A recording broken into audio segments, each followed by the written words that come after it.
Okay guys, we're back in the garage and we're going to talk about portable air tanks.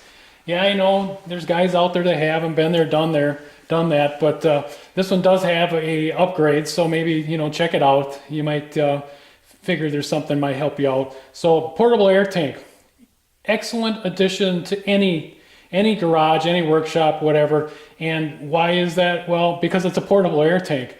How many times have you needed to get some air farther than your air hose was, and you got to move your compressor, or you got to push that vehicle with a flat tire, whatever it is. And there's a lot of guys out there just haven't thought about it. So I just thought it'd help them out. Portable air tank is what it sounds like. It's a portable air tank. There's no compressor involved. It does have to be charged up, obviously, from your compressor or from the compressor at the gas station. So if you have a compressor at home, why would you want a portable air tank? Well, a couple of reasons. Like I say, maybe the place you need to get the air is too far from where you have your compressor. You just don't have enough length hose.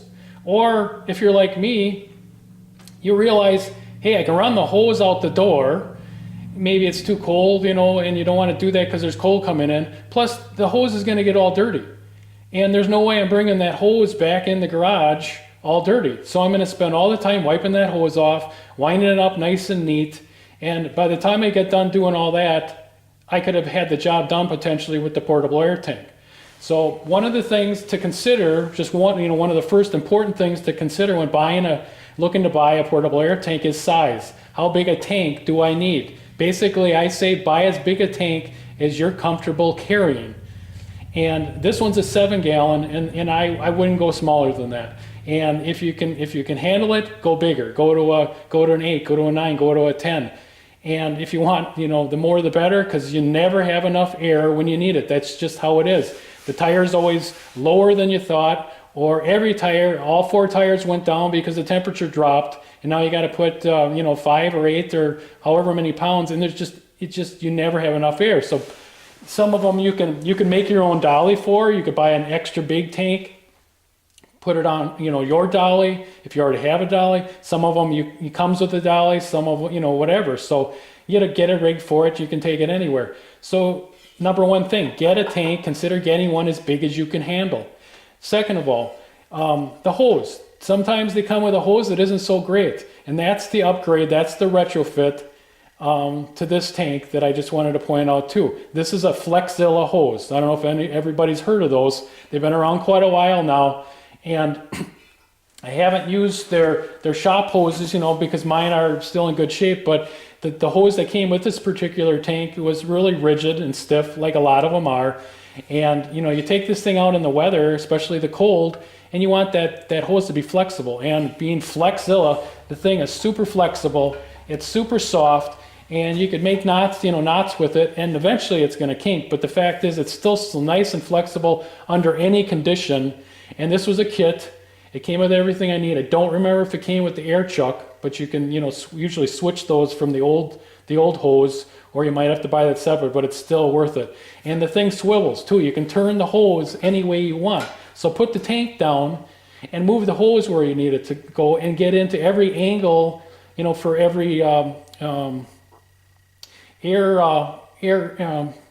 bleeder you'd need to get into it, whether air valve is at a weird angle or whatever, but that way you can get the hose. You don't have to be manipulating the tank to be able to angle the hose right. And if anybody's horsed around with these things, especially in the cold, it's a pain in the butt. But other than that, put one of these Flexilla hoses on there with the especially with this nice swivel. But even if you didn't have the swivel, this thing is so soft that you can angle this hose any way you want to. So. And of course, these air tanks come with a gauge. It tells you how much pressure you want to put in. There's usually a red line. I never come close to going to that pressure. And then there's a lot of variation in the quality of these gauges and these air fittings. You got an on and off valve and a bleeder valve. And if you can pay up for it, pay up for it. But a lot of the cheap ones, you take care of them and they last. This isn't an expensive one. I have some other ones that are a little more heavy duty.